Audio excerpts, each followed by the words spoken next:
Hi, and welcome to my channel, Excel Sheets Made Easy. Today we're going to take a quick tour of Excel, the world's most popular spreadsheet app, and guide you through some of the main things that you can do with this application. So let's go. So getting started, one of the simplest things you can do with Excel is add numbers like a champ. So we're going to practice this here for summing up the number of fruit here. To do that, you can either type equals the sum of D4 colon D7 and then close your parentheses and hit enter, and that'll give you your sum. You can also do this by clicking equals sum, open parentheses, and then just using your mouse to click the cells you want to sum up. And then you can hit enter and it will sum it that way as well. Another way to add is using a shortcut key. So what you can do is press Alt equals and then enter. So we're going to do that now. And that's going to give you the ones that are right directly above it. And then next we're going to do a sum if. So for that we'll do equals sum if for D11 through D15 and then comma, and you do an open quote, the greater than symbol and 50, and then the end quote. And this is going to give you anything in that range that is greater than 50. And that gives you 100. So if you see here, only the 100 is greater than 50. It does not include the 50s in this case. You can think of the sum function like this, equals the sum of these values, and then when you end the parentheses, it will give you that amount.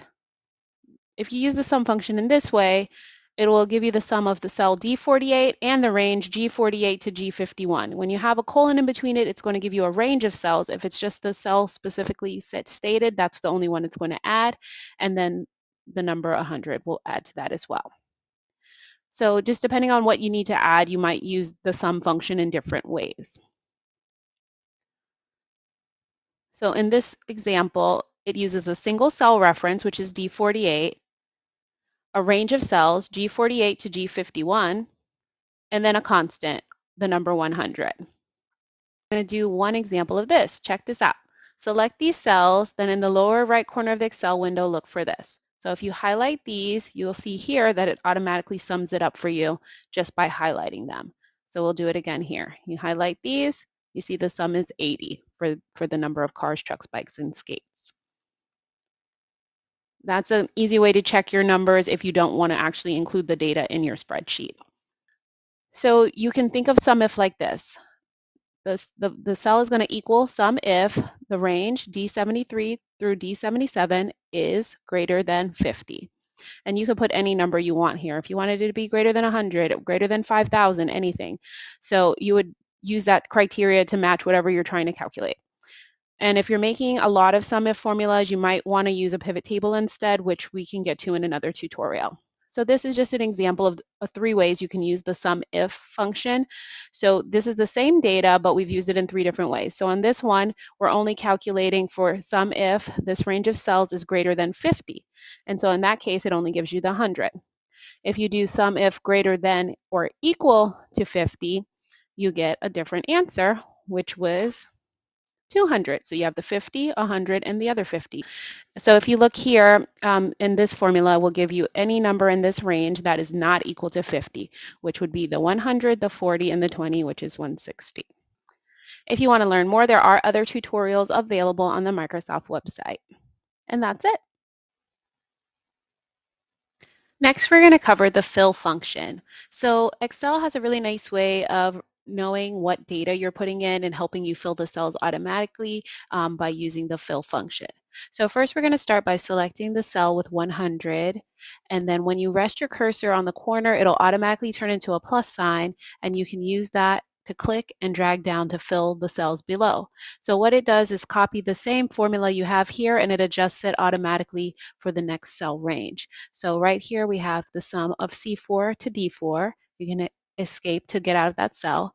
Then we have C5 to D5, C6 to D6, etc.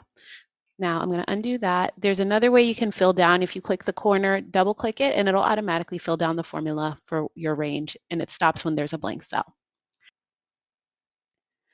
So for extra credit, we're going to click and drag down to autofill, and then we're going to do Control D. So if you click in the cell itself and highlight it, you can do Control D for the shortcut to fill down. And the same works with filling to the right. So if you click it and you get the little corner to a plus, you can drag it across and it will automatically fill the formula for these ranges here. So you'll see again, this one is from C11 to C14. This one is from D11 to D14 and onward. The other way that we can do for fill right is to select the cells and do Control R, and it will automatically fill to the right. You can also use the fill function to copy the cells directly. So in this case, we're going to want the word produce to fill down for each department on this row. So you can either double click in this column to fill it down, or you can get the plus and drag it down to manually fill down. It also works if you want to select more than one row. So if we wanted them all to say department produce and category fruit, we could just fill down from that top corner from the first cell. You can also fill from a series. So Excel will automatically recognize when you're using some kind of pattern. So like if you're using a month or if you're using a week or you're using, numbers that are increasing by 1 or something like that, it will automatically recognize that that is a constant. So in this case, it's starting with week 1. So we could fill down and it automatically goes to week 2, week 3, week 4.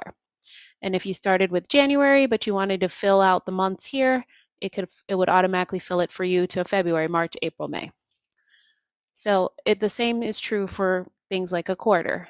It'll automatically fill it down by increasing 1 on each one. You can also use your autofill option. So let's say it automatically increased it to 2, 3, 4 for the quarters, but you didn't want that. You could switch it to copy cells, and then it would just copy quarter 1 all the way down.